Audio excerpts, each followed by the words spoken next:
Allah Subhanahu wa Ta'ala banyak menceritakan tentang kisah Nabi Musa alaihi salam dalam Al-Quran.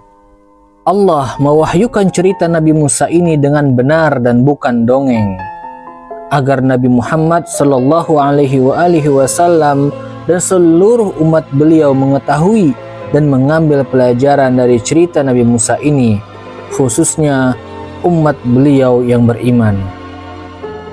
Fir'aun adalah gelar Raja Mesir, dan Raja Mesir pada saat itu adalah orang yang jahat, kejam, sombong, pintar, kaya, dan memiliki kerajaan yang besar, yang mana kerajaannya sampai ke Afrika Selatan. Dan Fir'aun ini juga baik, akan tetapi hanya kepada orang-orang tertentu saja, seperti para menteri, para pejabat, dan orang-orang Mesir. Dia menjadikan kaumnya berkelompok-kelompok. Dia membedakan antara kaum ini dan kaum itu, yang kaya dan yang miskin, dan menindas rakyat yang lemah. Pada suatu hari, Fir'aun bermimpi buruk bahwa ada api yang menyerang kerajaannya, dan api itu berasal dari utara atau Palestina. Ketika bangun dari tidur, dia merasa gundah, dan dia bertanya kepada para ahli bintangnya tentang takbir mimpi. Dan mereka menjawab, itu adalah suatu tanda bahwa kerajaanmu akan hancur, dan orangnya atau yang akan menghancurkannya tidak lama lagi akan lahir. Fir'aun bertanya kepada mereka, bagaimana cara menghentikannya agar dia tidak menghancurkan kerajaanku? Mereka menjawab, kamu harus membunuh setiap bayi laki-laki yang lahir, agar dia tidak menghancurkan kerajaanmu. Oleh karena itu, dia menugaskan para petugasnya untuk memeriksa setiap rumah, apakah di sana ada orang yang sedang hamil atau yang mau melahirkan. Kalau tidak ada, mereka kembali lagi sebulan atau 2 bulan atau seminggu lagi untuk memeriksanya. Seandainya mereka menemukan bayi laki-laki lahir, maka mereka akan membunuhnya, dan apabila seorang perempuan, maka mereka membiarkannya tetap hidup. Nabi Musa alaihissalam lahir pada tahun itu, dan yang menjadi suster atau dukun beranaknya adalah utusan Fir'aun sendiri. Sebelum Nabi Musa keluar dari kandungan ibunya atau dilahirkan, dukun ini telah bertekad, jikalau anak ini laki-laki, maka aku langsung membunuhnya atau membawanya kepada Fir'aun untuk dibunuh. Setelah Nabi Musa dilahirkan, ibunya sangat-sangat khawatir. Akan tetapi, ketika dukun itu bertatapan mata dengan Nabi Musa, dia serta-merta langsung jatuh cinta kepada Nabi Musa, lebih dari kecintaannya terhadap anaknya, dan dia merasa sangat-sangat sayang apabila anak ini dibunuh. Dan ibu Nabi Musa, dia sangat pusing di mana bayi ini disembunyikan dan bagaimana cara merawat anak ini agar tidak diketahui oleh raja. Allah Subhanahu wa Ta'ala yang Maha Pengasih lagi Maha Penyayang terhadap hamba-hambanya menurunkan malaikat Jibril untuk memberitahu ibu Nabi Musa bahwa Allah Subhanahu wa Ta'ala Maha Kuasa atas segala sesuatu. Lalu malaikat Jibril berkata kepada ibu Nabi Musa, aku adalah utusan Allah yang menyampaikan kabar untukmu. Allah Subhanahu wa Ta'ala berfirman, Allah Maha mengetahui keadaanmu. Janganlah engkau takut dan janganlah engkau bersedih. Rawatlah anakmu itu dan berilah dia makan agar dia tumbuh besar. Setelah malaikat Jibril naik, lalu ibu Nabi Musa kembali lagi ragu dan takut akan keselamatan anak tersebut. Dia khawatir anak itu dibunuh. Maka Allah Subhanahu wa Ta'ala menurunkan malaikat Jibril sekali lagi. Malaikat Jibril berkata, kalau kamu masih takut terhadap anakmu, maka buatlah sebuah peti yang mana air tidak bisa masuk ke dalamnya. Kemudian masukkanlah anakmu ke dalam peti tersebut, lalu hanyutkanlah dia bersama peti itu di sungai. Biarkanlah anakmu itu kemanapun dia pergi. Serahkanlah anakmu kepada Allah Subhanahu wa Ta'ala. Biarkanlah Allah yang merawatnya. Allah yang akan mengembalikan anak itu kepadamu dan menjadikannya sebagai utusan Allah Subhanahu wa Ta'ala. Maka janganlah engkau takut dan janganlah engkau bersedih. Setelah malaikat Jibril memberitahunya tentang itu, dia pun merasa tenang dan dia membuat peti lalu memasukkan anaknya ke dalamnya dan menghanyutkannya. Setelah peti dan anak itu hanyut, ibunya pun pulang.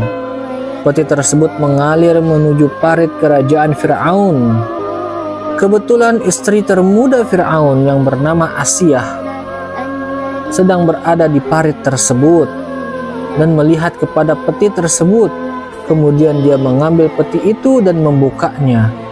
Perasaan Asiyah sama seperti dukun beranak yang sebelumnya. Dia langsung jatuh cinta ketika melihatnya. Kemudian Asiyah membawanya menuju Fir'aun dan berkata kepadanya, "Ini adalah sumber kebahagiaan untuk aku dan kamu." Fir'aun pun ketika melihat langsung merasa jatuh cinta kepada bayi tersebut. Akan tetapi dia berkata, "Ini kebahagiaan untukmu, bukan aku." Pada suatu hari, Fir'aun sedang menggendong Nabi Musa alaihissalam, dan Nabi Musa menarik jenggot palsunya Fir'aun, dan serta-merta dia mengingat mimpinya dan perkataan para ahli nujumnya atau ahli bintangnya, dan dia berkata kepada tentaranya, "Bunuh anak ini." Maka Aisyah pun menangis dan berkata kepadanya, "Janganlah engkau membunuhnya. Dia hanya anak-anak. Dia belum mengerti apa yang dia lakukan. Dia masih kecil. Mana tahu jika dia sudah dewasa, dia akan bermanfaat bagi kita. Dan karena aku belum punya anak satupun, maka marilah kita mengangkatnya sebagai anak." Fir'aun berkata, "Dia sudah mengerti. Dia yang akan menghancurkan kerajaanku. Buktinya dia menarik jenggotku." Aisyah berkata, "Mari kita buktikan kalau dia memang mengerti. Pasti dia akan memilih permata daripada bara api. Kalau memang benar demikian, dia memilih permata, kau boleh membunuhnya. Akan tetapi, apabila dia memilih bara api, maka janganlah engkau membunuhnya, dan biarkan aku merawatnya sampai tumbuh besar." Maka tentara Fir'aun pun mempersiapkan permata dan bara api dan membiarkan Nabi Musa memilih sesuka hatinya. Maka Nabi Musa merangkak menuju permata. Dalam riwayat lain, malaikat Jibril mengarahkan tangannya, lalu dia mengambil bara api tersebut. Ibu Nabi Musa merasa sangat sedih dan hatinya kosong. Maksudnya dia tidak memikirkan apapun kecuali hanya bayinya saja. Dia merasa menyesal karena telah menghanyutkan anaknya, sampai-sampai dia mau mengumumkan tentang bayinya, seperti, "Siapa yang melihat sebuah peti? Kalau ada yang melihatnya, tolong kembalikan, itu adalah anakku."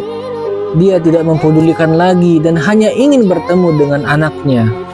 Dia berdoa kepada Allah Subhanahu wa Ta'ala, "Ya Allah, mantapkanlah hatiku dan jadikanlah aku dari orang-orang yang bertawakal, yang beriman, yang menjadi kekasih-Mu." Dari doa ini, maka Allah Subhanahu wa Ta'ala memantapkan hati ibu Nabi Musa alaihissalam sehingga dia tidak jadi melakukannya. Ibu beliau memerintahkan kakak Nabi Musa yang konon dia bernama Maryam untuk mencari adiknya dengan cara mengikuti arus sungai, dan jangan sampai perbuatannya diketahui oleh orang lain. Maka dia pun pergi dan mencarinya. Setelah lama dia mencari bayi tersebut, akhirnya dia menemukan kotak itu di istana Fir'aun. Maka dia pun cepat-cepat kembali dan memberitahu ibunya. Dan setelah ibunya mengetahui bahwa bayinya berada di istana Fir'aun, dia bertambah sedih dan bertambah khawatir. Nabi Musa alaihissalam sangat dicintai oleh Fir'aun dan oleh keluarga istana. Akan tetapi Nabi Musa terus-menerus menangis karena dia merasa lapar. Dia tidak mau minum susu dari orang-orang istana. Oleh karena itu, dia memerintahkan para prajuritnya untuk mencari orang yang baru melahirkan lagi sehat dan bersih. Dan setelah mereka ditemukan, mereka semua dipanggil oleh Fir'aun. Ternyata Nabi Musa tetap saja tidak mau minum susu dari air ASI mereka. Sampai 3 hari Nabi Musa belum juga makan dan minum. Akan tetapi Allah Subhanahu wa Ta'ala masih memberikannya kekuatan.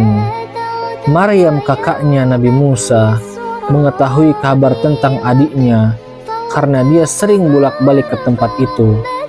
Dia memberanikan diri untuk masuk ke istana dan berkata, "Wahai sang raja, aku memiliki ibu yang melahirkan. Mudah-mudahan dia bisa menyusui bayi ini. Dia adalah orang yang baik, bersih, sehat, dan dia juga sangat menyukai bayi itu." Karena tidak ada yang bisa menyusui bayi tersebut, maka Fir'aun pun memanggil ibunya. Setelah mendengar kabar itu, ibunya pun datang dengan hati yang berdebar-debar dan dia hampir berkata, "Ini adalah anakku." Di sini Allah Subhanahu wa Ta'ala memberitahu bahwa janjinya mutlak benar, sebagaimana yang dikatakan oleh malaikat Jibril kepada ibunya, bahwa Allah akan mengembalikan bayi tersebut kepadanya. Setelah sampai di istana, dia pun menyusui bayi tersebut, dan bayi itu pun mau minum dari air susunya, dan dengan lahap dia meminumnya. Sampai Fir'aun pun terheran dan berkata kepadanya, "Kenapa bayi ini tidak mau minum air susu ibu-ibu yang lain yang aku panggil, sedangkan kamu bisa?" Maka sang ibu pun menjawab, "Karena saya selalu menjaga kesehatan, teratur, dan selalu makan dari sesuatu yang baik-baik." Ibu Nabi Musa tidak makan dari makanan istana, maka ibunya membawa bayi tersebut ke rumahnya pada malam hari dan kembali ke istana pada pagi harinya. Dan Fir'aun pun mengizinkan hal itu. Nabi Musa adalah seorang anak yang cerdas. Ketika beliau beranjak dewasa, kira-kira umur 15 tahun, Allah Subhanahu wa Ta'ala memberikan beliau hikmah dan ilmu. Beliau juga sering memberikan saran dan nasihat kepada Fir'aun, dan Fir'aun pun merasa senang. Fir'aun juga memiliki anak dari istri pertamanya, akan tetapi Fir'aun lebih suka dan lebih cinta kepada Nabi Musa, dan dia pernah berkata kepada Nabi Musa bahwa yang akan mewariskan kerajaannya adalah Nabi Musa, bukan anaknya. Setelah menjadi pemuda, Nabi Musa tinggal di luar kota. Beliau juga sering bolak-balik dari istana ke rumah ibu susunya atau ibu kandungnya. Dan orang-orang di negeri itu telah kenal kepada beliau. Pada suatu hari, ketika dia sedang berjalan, dia melihat 2 orang yang sedang bertengkar antara Bani Israel, kaumnya atau bangsanya, dan koki dari istana Fir'aun. Orang Bani Israel itu badannya kecil, dan koki istana tersebut badannya gemuk. Akan tetapi si koki memaksanya untuk mengangkat barang-barang yang dia beli, dan orang Bani Israel tersebut menolak. Maka mereka berdua bertengkar. Lalu orang Bani Israel ini melihat Nabi Musa dan memanggilnya. Maka beliau pun datang, dan beliau memisahkan antara keduanya. Karena koki tersebut kasar dan ingin memukul, maka serta-merta Nabi Musa mendorongnya. Lalu kepalanya terkena batu dan meninggal. Beliau pun merasa menyesal dan berkata, "Ini adalah perbuatan setan, dan aku tidak sengaja melakukannya. Sesungguhnya setan adalah musuh yang nyata. Ya Allah, aku telah menzalimi dan menganiaya diriku, maka ampunilah aku." Maka Allah pun langsung mengampuninya. Akan tetapi beliau masih khawatir karena telah membunuh orang tersebut. Beliau masih bingung bagaimana mengurus mayat ini, dan tidak ada satu orang pun yang mengetahui bahwa yang membunuh orang tersebut adalah Nabi Musa. Keesokan harinya, ketika pulang dari luar kota, beliau bertemu dengan seorang Bani Israel lagi. Mereka sedang bertengkar, dan Nabi Musa pun dipanggil lagi olehnya. Beliau berpikir, apakah orang ini juga orang jahat? Ketika beliau sampai kepada mereka, beliau melihat bahwa orang Bani Israel itu memang terzolimi, dan orang istana ini lebih kejam dari yang kemarin. Maka Nabi Musa ingin memukulnya. Lalu orang tersebut berkata seakan-akan dia telah mengetahui kejadian kemarin. Atau bisa jadi karena Bani Israel adalah orang yang cerewet, sehingga semua orang mengetahui kabar pembunuhan sebelumnya atau kemarin. Dia mengatakan kepada Nabi Musa, apakah kamu ingin membunuhku sebagaimana kamu telah membunuh orang yang kemarin itu? Maka Nabi Musa pun tidak jadi memukulnya, dan beliau pun bertekad agar kekuatan, keperkasaan, atau sesuatu yang lain yang Allah berikan kepada beliau tidak akan dipakai dalam hal kezaliman atau perbuatan dosa.